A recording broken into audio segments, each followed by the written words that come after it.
the Honourable Craig Murray, former British ambassador and a historian as well as an activist, and perhaps most pertinently in the context of this interview, a man who's followed the Julian Assange case in all of its twists and turns. Craig, thanks for joining us, especially as you've got your arm in a sling. I'm grateful to you. I don't know if you heard that last call. The gentleman that we don't know, I don't know, Stephen in London, thought that Julian might be permitted to introduce a private bill into Parliament that would somehow spring him. One thing's for sure, while he didn't get out yesterday, you could argue that he might be on that plane to the United States in 3 weeks from now if the Americans give assurances that won't be worth the paper that they're written on, but may be enough to persuade the establishment stooges in wigs sitting on the bench. What say you? Yeah, I think there's a long history of the United States giving diplomatic assurances which they don't keep, both to the United Kingdom and to other countries, as regards the treatment of prisoners, as regards conditions of trial, as regards charges to be brought. But the assurances will be accepted, whatever assurances are given.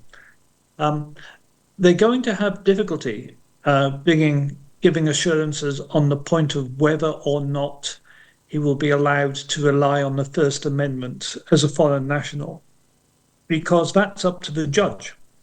And nobody can assure what a judge is going to decide.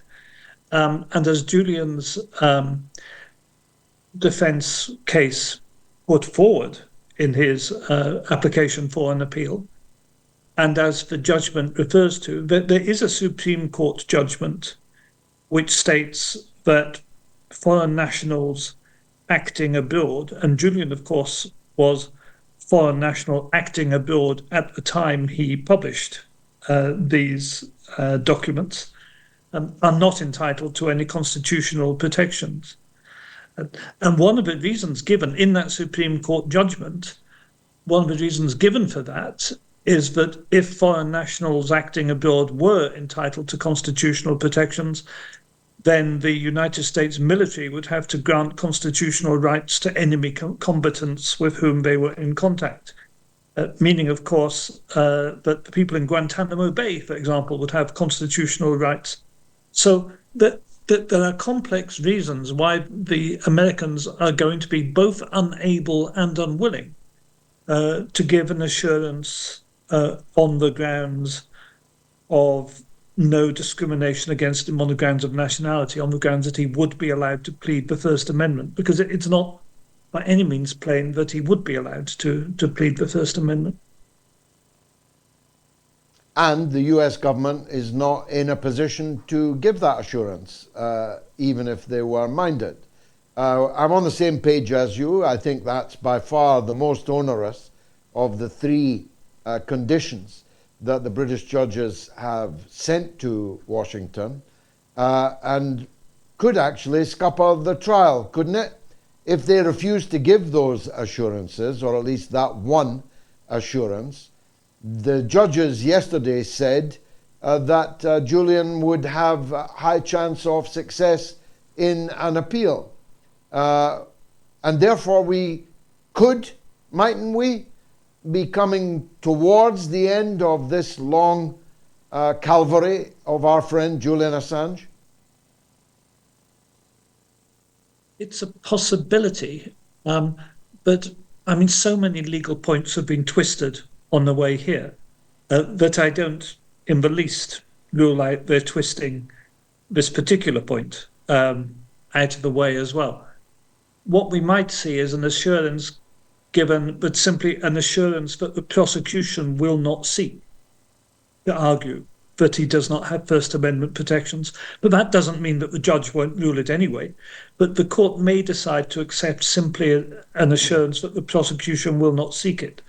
And I mean, when you bear in mind that one of the things yesterday's judgment says is that it accepts that there were senior American officials, from the president down and the Secretary of State down, saying that they wanted Julian to be killed, and there were plots being hatched to plans to kidnap him or to assassinate him. But then they say, but that's okay because if he's extradited, they won't need to kidnap him or assassinate him. Therefore, they can be trusted.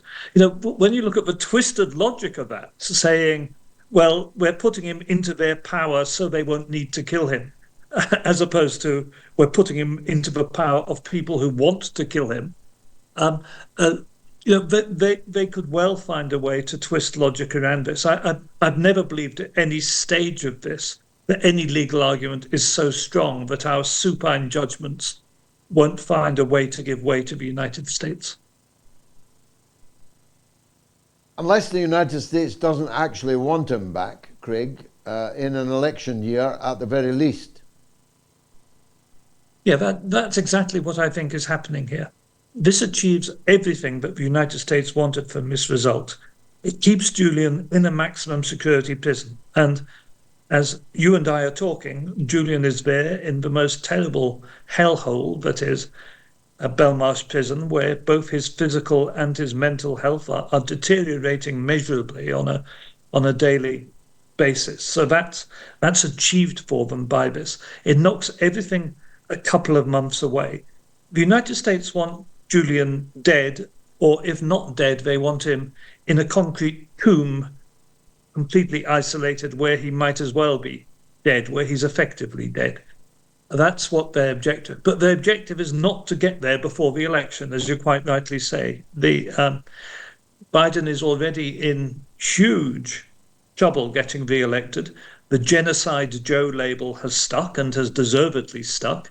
Whole elements of the coalition that supports him, particularly the black and other ethnic minority votes and young people's votes, are deserting him in massive droves due to the genocide in Gaza and his active support and complicity in that genocide.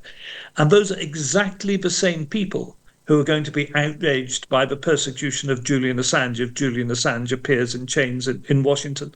So Biden can't afford for him to turn up. So the whole thing is being kicked further down the road. That's why they granted these very limited grounds of possible appeal. That's why they gave the United States more time. That's why we have a new timetable of several more months, which then may lead to an eventual hearing on the point we've been discussing. And that will all put it comfortably past the US election, with Julian still in maximum security prison. So that's exactly what this is all about.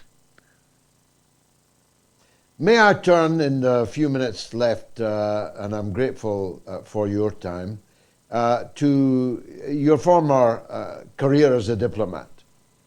I want to put it to you that when the Security Council demands a ceasefire, and this demand is not just ignored, but defied with an intensification of the murder of the Palestinian people, that this renders the Security Council, the United Nations, and international diplomacy in general an utterly ridiculous, pathetic, crestfallen being, doesn't it? It does. I would have to agree with that. And you have a situation where the United States is making claims that a Security Council resolution is non-binding, which is absolute nonsense. It's just talking total gibberish in international law. As in fact, both the Chinese and the Russians, and in fact, more or less every other member of the Security Council, apart from the United Kingdom, has since said. It is just simply untrue to say a Security Council resolution is not binding. What it isn't is a Chapter 7 resolution, which mandates the use of force and mandates the use of sanctions. And that has to be the next move. If the Security Council doesn't, and the whole United Nations system doesn't want to look utterly impotent, it has now to move to a Chapter 7 resolution imposing sanctions on Israel and perhaps authorizing the use of military force to bring to an end the situation in Gaza. And that will very much depend, frankly, on the role of major powers like China and Russia and being willing to push that. It will also lead to further use of the United States veto, which of course will show us exactly who is promoting and protecting Palestine. Sorry, who is promoting and protecting genocide in Palestine, and will lead to Yeah, as further if we didn't know. isolation But of it the would be United a States. stark, yeah, it would be a stark exposure indeed. Hope to see you back in Blighty, up in the northwest soon. Craig Murray, thank you for joining us on the mother of all talk shows. Craig Murray, historian, former British ambassador, human rights activist.